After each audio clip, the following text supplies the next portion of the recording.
Welcome friends. ஆகா கல்யாணம் serial அடுத்த எபிசோடில் என்ன இன்ட்ரெஸ்டிங்கான சீன்ஸ் வரப்போகுதுன்றதை பற்றி பார்க்கலாம். அனாமிகா விஜய்கிட்ட அவங்களோட மேரேஜ் இன்விடேஷனை கொடுக்குறாங்க. உங்களுக்கு தான் ஃபஸ்ட் இன்விடேஷன் நான் கொடுக்குறேன் அப்படின்னு சொல்கிறாங்க. மேலே எங்கே நான் காதல் கவிதைலாம் எழுத முடியாது, காதல் தோல்வி கவிதை தான் எழுதணும் அப்படின்னு ஃபீல் பண்ணிட்டுருக்கிறாரு விஜய். அனாமிகா விஜய்கிட்ட என்னங்க என்னோட பெஸ்ட் ஃப்ரெண்ட் நீங்கள், உங்களுக்கு ஃபஸ்ட்டு இன்விடேஷன் கொடுத்துருக்குறேன், அதை ஓப்பன் பண்ணி பாருங்கள் அப்படின்னு சொல்கிறாங்க. விஜயுமே அதை ஓப்பன் பண்ணி பார்க்குறாரு. மாப்பிள்ளையோட பேரில் விஜய் அப்படின்னு இருக்குது, விஜயோட அம்மா அப்பா பேருமே போட்டிருக்கு. என்னங்க என்னோட அம்மா அப்பா பேர் போட்டிருக்கு, மாப்பிள்ளை பேரில் என்னோட பேர் இருக்குது அப்படின்னு கேட்குறாரு விஜய். அப்போது மாப்பிள்ளை நீங்கள் தானே அப்படின்னு சொல்கிறாங்க அனாமிகா. என்னோட அப்பா தான் எனக்கு அட்வைஸ் பண்ணார், இந்த காதல் பண்ணிட்டுலாம் டைமை வேஸ்ட் பண்ணிட்டு இருக்காது, ஸ்ட்ரைட்டாக கல்யாணம் பண்ணிக்கலாமான்னு கேளு அப்படின்னு சொன்னார் அப்படின்னு சொல்கிறாங்க.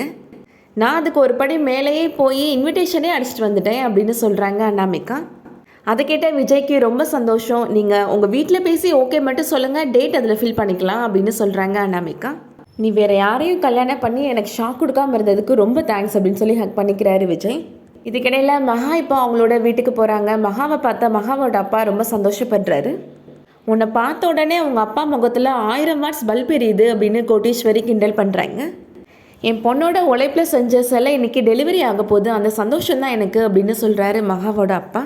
அடுத்ததாக சித்ரா கௌதம்கிட்ட சொல்லிட்டு இருக்கிறாங்க, அந்த மகா சிலைகள் எல்லாத்தையும் டெலிவரி பண்ணிவிட்டு வீட்டை மீட்டுருவேன்னு சொல்லிட்டு போனால அதில் ஒன்று கூட டெலிவரி ஆகக்கூடாது அப்படின்னு சொல்கிறாங்க. அந்த மகா குடும்பத்தில் இருக்கிற எல்லாருமே கண்ணீர் விட்டு அழணும், அவங்க குடும்பமே நடுத்தருவுக்கு வரணும் அப்படின்னு சொல்லிட்டு இருக்கிறாங்க சித்ரா.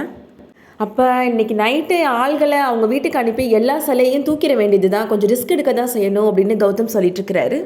நீ என்ன பண்ணுவேன்னு எனக்கு தெரியாது, ஆனால் ஒரு சிலை கூட டெலிவரி ஆகவே கூடாது அப்படின்னு சித்ரா சொல்லிடுறாங்க. அடுத்ததாக சூர்யா இப்போது வீட்டுக்கு வந்துட்டுருக்கிறாரு. வர வழியில் அவங்க தாத்தாவுக்கு கால் பண்ணுறாரு. டேப்லெட்லாம் போட்டிங்களா தாத்தா அப்படின்னு கேட்குறாரு.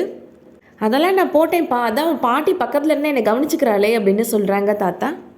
எவ்வளோ அக்கறையாக எனக்கு ஃபோன் பண்ணிலாம் விசாரிக்கிற, காலையில் உன் பொண்டாட்டி வீட்டை விட்டு கிளம்பி போனாலே அவள் இன்னும் வரலை, எப்போ வருவா, ஏதாவது கேட்டியா அப்படின்னு கேட்குறாரு.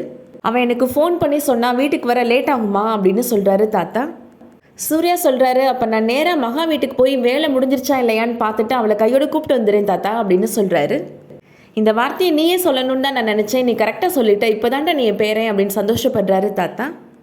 சூர்யா மனசில் நினைக்கிறாரு, வீட்டுக்கு வர லேட் ஆகும்னா எனக்கு ஃபோன் பண்ணி சொல்ல வேண்டியது தானே, அதனை தாத்தாவுக்கு ஃபோன் பண்ணி சொல்கிறது அப்படின்னு நினைக்கிறாரு.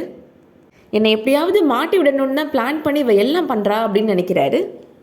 சூர்யா இப்போது நேராக மகாவோட வீட்டுக்கு போகிறாரு. சூர்யா வந்திருக்கிறத பார்த்த உடனே நேராக கோட்டீஸ்வரி மகாட்ட போய் மாப்பிள்ளை வந்திருக்கிறாரு மகா அப்படின்னு சொல்கிறாங்க. அவர் என்ன இந்த நேரத்தில் வந்திருக்கிறாரு அப்படின்னு கேட்டுட்ருக்குறாங்க. என்னங்க இந்த நேரத்தில் வந்திருக்கிறீங்க அப்படின்னு மகாமே சூர்யாட்ட கேட்குறாங்க. ரொம்ப நேரம் ஆயிடுச்சு, அதான் உன்னை பார்த்து கூப்பிட்டு போகலான்னு வந்தேன் அப்படின்னு சொல்கிறாரு சூர்யா. எனக்கு ஒர்க் முடிய லேட் ஆகும்னு நான் தாத்தாவுக்கு ஃபோன் பண்ணி சொல்லிட்டேன் அப்படின்னு சொல்கிறாங்க மகா.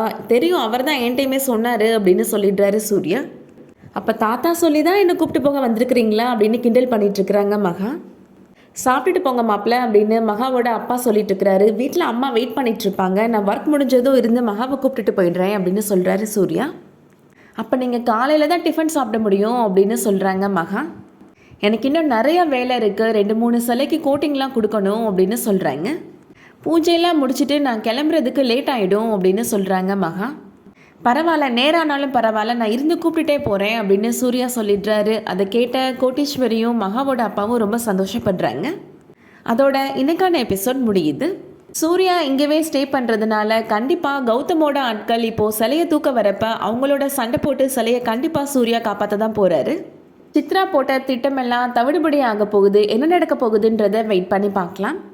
இந்த வீடியோ பிடிச்சிருந்துச்சுன்னா லைக் பண்ணிக்கோங்க. சீரியல் அப்டேட்ஸ்க்கு நம்ம சேனலை சப்ஸ்கிரைப் பண்ணிக்கோங்க. தேங்க்ஸ் ஃபார் வாட்சிங்.